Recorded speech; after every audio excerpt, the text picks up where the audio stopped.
Welcome to the Full Tracy Monday Commentary. This is Owen Tracy recording, and it is 3:05 p.m. That is Central Time. Today is March 5th.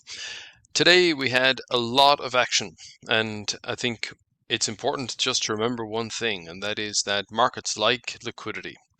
And there's certainly been a big surge of new promises about liquidity creation, and that has been gratefully received by stock markets all over the world.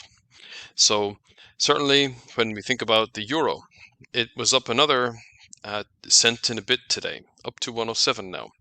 This is a very large upward dynamic. So following through on the very strong performance yesterday, we have a significant move today.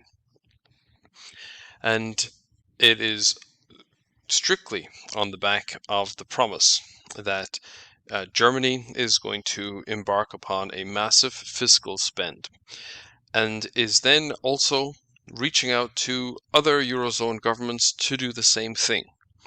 And that is a very significant source of additional new liquidity.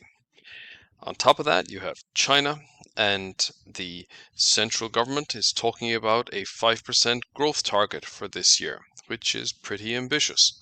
And it implies that they're going to have to spend a great deal of cash on stimulating the economy if they want to achieve that goal.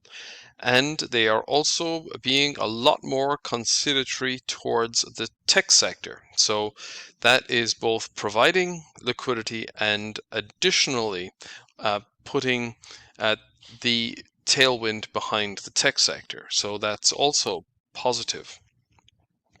Then we had President Trump's address to the combined houses of Congress yesterday. And there was a lot of, I guess, boastful talk going on there, but I think what seems to be quite clear is that the intention to cut taxes is still on the table, and that's an additional source of liquidity. So when we look around the world, then we have the three largest economies in the world looking at boosting the amount of money that they're creating.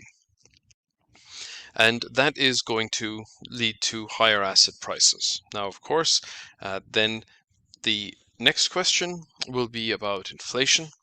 And the bond market isn't going to be particularly happy about the fact that Europe is abandoning its fiscal pledge.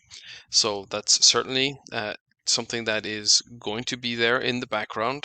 But I think it's also quite clear that politicians are probably going to ignore the fiscal problems or the debt problems that have arisen over the years and will push on nonetheless with boosting their military